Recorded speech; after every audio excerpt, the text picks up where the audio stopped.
주간 주요 소식을 알려드리는 한국기도공보 주간 브리핑 3월 둘째 주 소식입니다. 농촌교회 선교 활성화를 위한 2023년도 세계교단 농어촌 선교 협력 방안을 위한 정책 토론회가 열렸습니다.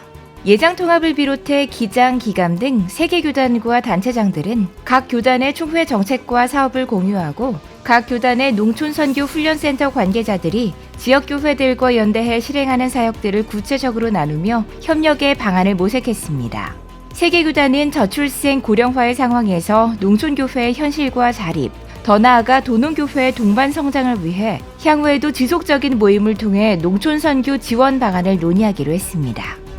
한국기독교교회협의회 정의평화위원회는 윤석열 정부의 굴욕적인 강제동원 해법을 규탄한다를 제목으로 성명을 발표하고 일제 강제동원 피해자 배상 판결 문제와 관련 정부의 구상이 굴욕적인 처사라고 지적하며 철회를 촉구했습니다. NCCK는 일본 가해기업 대신 국내 재단이 기부금을 조성해 피해자들에게 배상하는 터무니없는 안을 발표했다며 이는 피해 당사국인 대한민국 정부가 나서서 일본에 면죄부를 부여하고 역사를 부정한 참으로 굴욕적인 처사가 아닐 수 없다고 주장했습니다.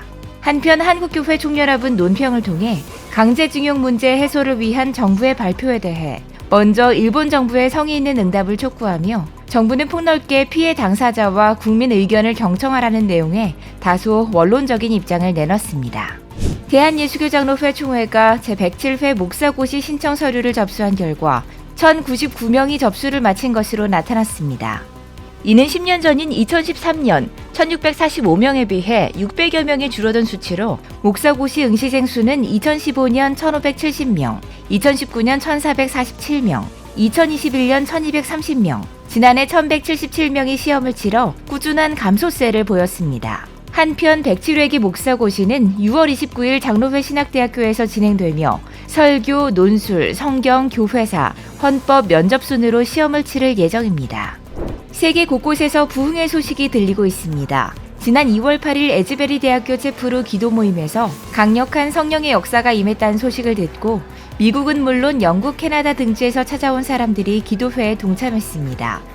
이는 교회와 기독교 학교 등에 지속적인 영향을 미쳐 일반 고등교육기관에서도 학생들의 자발적 예배 모임이 만들어지고 있습니다.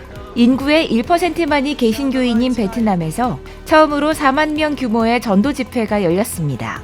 빌리 그레이엄 전도협회는 지난 4일과 5일 베트남 호치민시의 푸토 스타디움에서 스프링 러브 페스티벌을 개최했으며 베트남 시민 4만 2천여 명이 참여한 가운데 4,300여 명이 그리스도를 만났다고 전했습니다. 베트남 정부가 성탄절 등 종교적 공휴일을 제외한 날에 종교 집회를 허가한 건 이번이 처음으로 알려졌습니다. 한국기도공보 주간 브리핑이었습니다.